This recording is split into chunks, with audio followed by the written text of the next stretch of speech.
The Lord be with you. A reading from the Holy Gospel according to Luke. Jesus told his disciples a parable. Can a blind person guide a blind person? Will not both fall into a pit?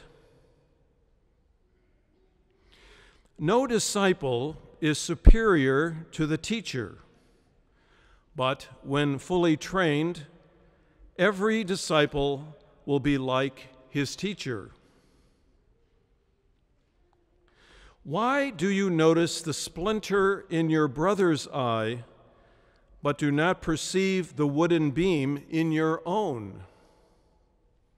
How can you say to your brother, "Brother, let me remove that splinter in your eye," when you do not even notice the wooden beam in your own eye? You hypocrite, remove the wooden beam in your eye first. Then you will see clearly to remove the splinter in your brother's eye. A good tree does not bear rotten fruit, nor does a rotten tree bear good fruit. Every tree is known by its own fruit.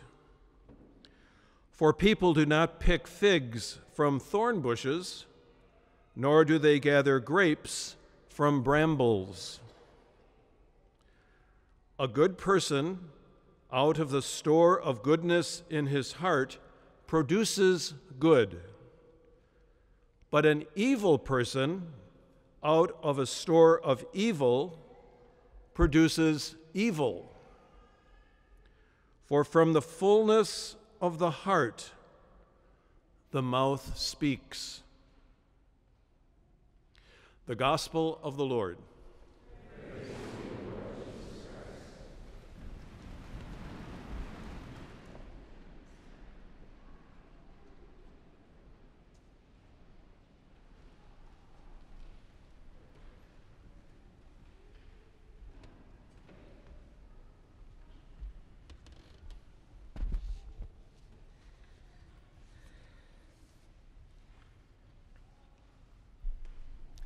Today's gospel passage reads like a disconnected series of separate sayings. As a result, scripture scholars are not sure, they're not of one mind as to how and why this passage was put together. Some scholars think that Luke is collecting different sayings of Jesus which were spoken at different times and putting them into sort of a set of rules about how to live life. But other scholars say that Jesus spoke all these sayings at one sitting in the Jewish style of preaching, which the Jews would have called something like stringing beads together. The rabbis held that the teacher must never linger for more than a few moments on any topic. In order to maintain the interest of those listening, the preacher had to move quickly from one topic to another. This kind of preaching, therefore, sometimes gives the impression of being disconnected.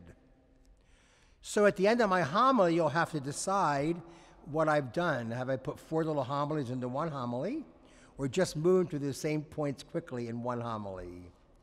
So the first saying or teaching of Jesus, "Can a blind person lead a blind person?" reminds us strongly that teachers cannot lead students beyond their own level of achievement. For those of us who teach and guide at Notre Dame, it's a stark reminder that we cannot teach what we do not know, whether that be in organic chemistry or in the spiritual life. The second saying or teaching, "Why do you notice a splinter in your brother's eye, but do not perceive the wooden beam in your own eye?" reminds us strongly that we do not have the right to criticize anyone unless we ourselves are free of faults, which of course no one is. And if you think you are, that's already your first fault.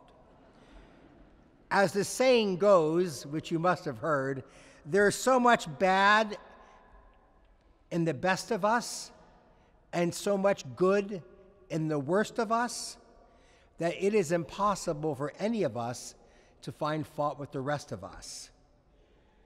Just listen to that again. I love the way it comes together. There's so much bad in the best of us and so much good in the worst of us that it is impossible for any of us to find fault with the rest of us. Now, if I think about it for a moment, I could probably build a house. How could I build a house? Well, the basic framework of a house is wooden beams. I've taken a lot of them out of my eyes over the course of my life, but for some reason I seem addicted to them because I keep putting other ones in. But the point would be, as Jesus tells us, most of us have a lot of wooden beams in our eyes, and I thought about maybe I ought to take them out and build a house of kindness for people that I've been unkind to, or people that we've criticized, or judged, or gossiped about. Kind of a safe house in which to rest and recover.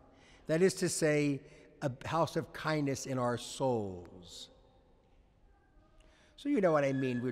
We are always taking wooden beams out of our eyes. Let's take them out and build a house of kindness from what we have learned.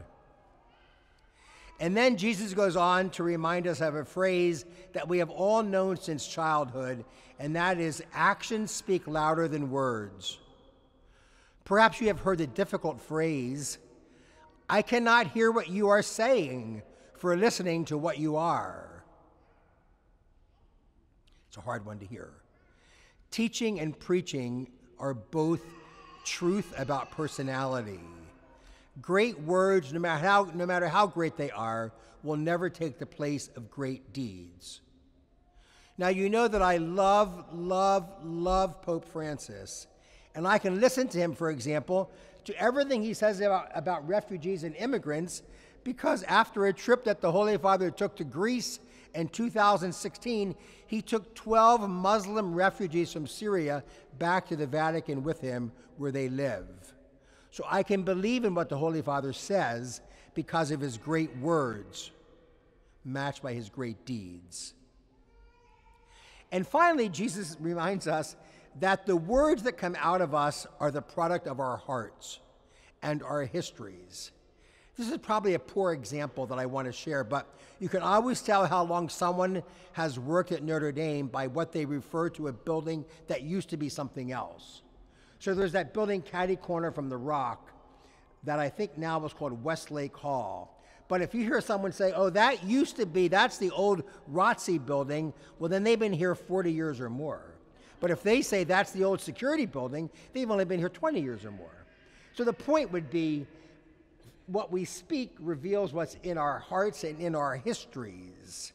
So the words that we speak come out of our hearts and our histories. We cannot speak of God with our mouths unless God's Spirit is in our hearts. And the gospel today ends with the line, from the fullness of the mouth, the heart speaks. So what is in our hearts? We have to ask ourselves. Is it chaos and evil? Tenderness and goodwill? We all would like it to be tenderness and goodwill.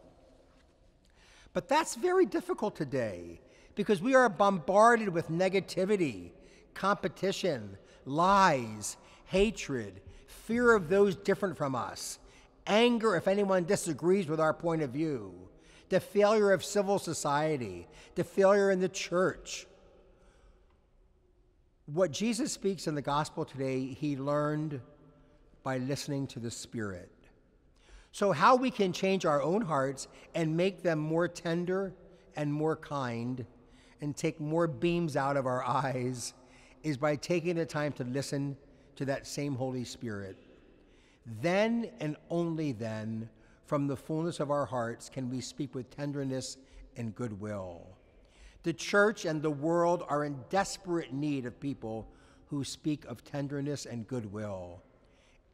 And the good news is it's available to all of us if we learn to listen to the Holy Spirit, freely given to us all the time.